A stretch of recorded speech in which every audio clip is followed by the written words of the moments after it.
রাতের বেলায় যখন গাড়িগুলো চলে না, তখন একটা অন্যরকমের সৌন্দর্য চোখে পড়ে। মানে গাড়ির যখন হেডলাইটগুলো অন্ধকারের মধ্যে জ্বলে ওঠে আর গাড়িগুলো যখন সারিবদ্ধভাবে চলে, এটার একটা অন্যরকম একটা ফিলিংস আছে।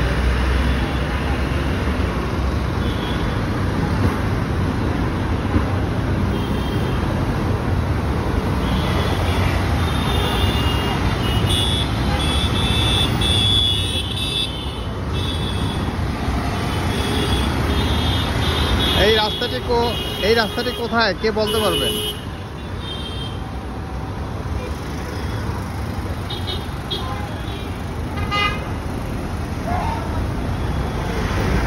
আপনারা কেউ যদি এই রাস্তাটি চিনে থাকেন তাহলে কমেন্টসে লিখেন, আমি পরে বলে দিব যে এটা কোন রাস্তাটা।